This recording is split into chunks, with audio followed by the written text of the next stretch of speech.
গাজীপুরের শ্রীপুরের লবলং নদী ভরাট করে চলছে রাস্তা নির্মাণের কাজ।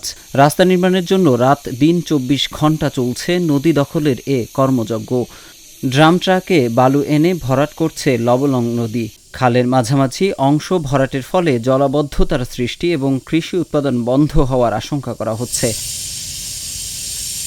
লবলং নদী জবরদখল করে রাস্তা নির্মাণের জন্য বালি ভরাট করছে ডেকু গার্মেন্টস নামক একটি শিল্প প্রতিষ্ঠান।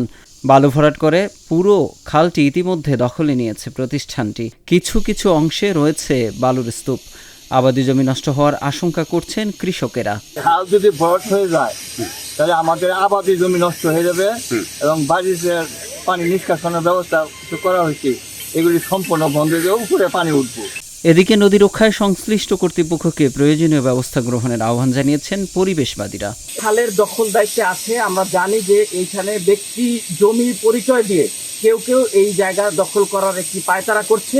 সেই জায়গাতে থেকে লবলংয়ের সমস্ত দখল একেবারে বিনষ্ট করে সীমানা চিহ্নিত পূর্বক এই লবলংকে আমাদের ফিরিয়ে দিতে হবে, এটা আমাদের দাবি।